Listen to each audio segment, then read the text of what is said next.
Баршаңызға сәлем, қалдарыңыз қалай? Каналыма қош келдіңіздер.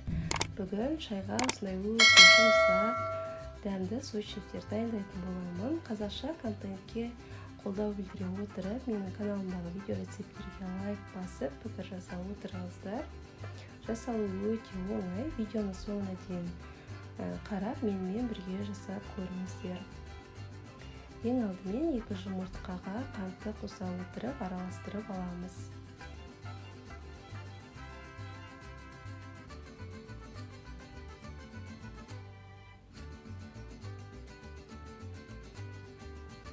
Одан соң үй температурасында тұрған сары майды қосып, тағы да араластыратын боламыз.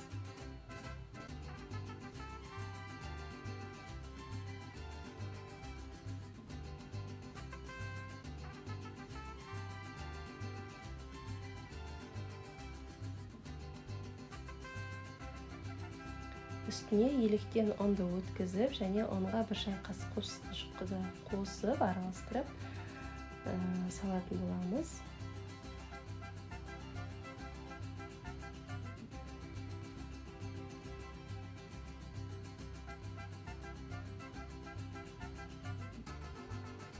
Ұнымызды салып болғаннан кейін қолымызбен үгілмелі қамыр илейміз. Дайын болған қамырды бетін жауып, тоңазытқышқа 15 минутқа қоямыз. Міне, қамырымыз осындай жұмсақ болуы қажет.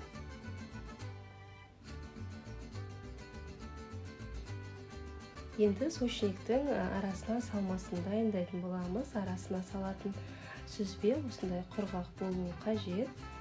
Әйтпесе қамырға орап салғанда сүзбеміз сулы болса, суы шығып, қамырымыз бір-біріне жабыспай қалуы мүмкін.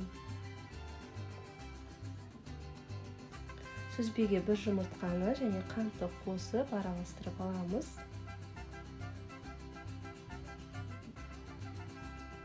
Құрамына қажетті заттардың мөлшерін осы видеоның астында описание бөлігіне жазып қойдым. Әрі қарай дайын болған қамырды аз ғана ұнды сеуіп жайып аламыз. Қатты жұқа қылып жаймаймыз, қалыңдығы 5 мм болатындай етіп жайып шығамыз. Менің каналымның әрі қарай дамуына үлес қосып, осы видеоны поделиться батырмасын басып, достарыңызға, әріптестеріңізге жіберіп қойыңыздар, және подписаться батырмасын басып, каналға тіркеліп қойыңыздар.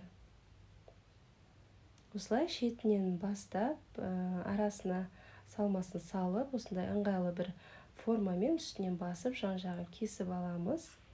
Форма жоқ болса да, қолымызбен басып кесіп шықсақ та болады. Мен оңай болған соң және көлемі бірдей болу үшін осындай формаға қойып кесіп шықтым.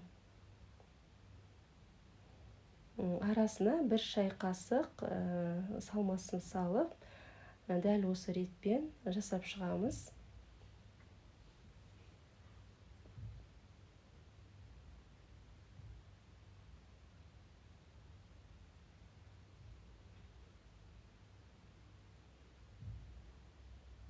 Противенге пергамент қағазын төсеп, сочниктерді салып шығамыз. Бетіне жұмсақ әрі жылтырап тұру үшін 1 жұмыртқаның сарысын жағып шығамыз. Қызып тұрған духовкада 180 градуста 30 минуттай пісіріп аламыз.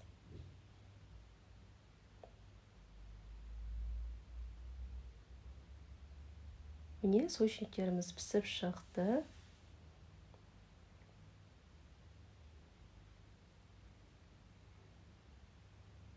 Міне, сочниктеріміз өте жұмсақ, бетіне қалауыңызша қант ұнтағын сепсек болады. Видео ұнаса лайк басып, маған кері байланыс білдіріп, пікір қалдыра отырыңыздар, және каналға тіркелуді ұмытпаңыздар.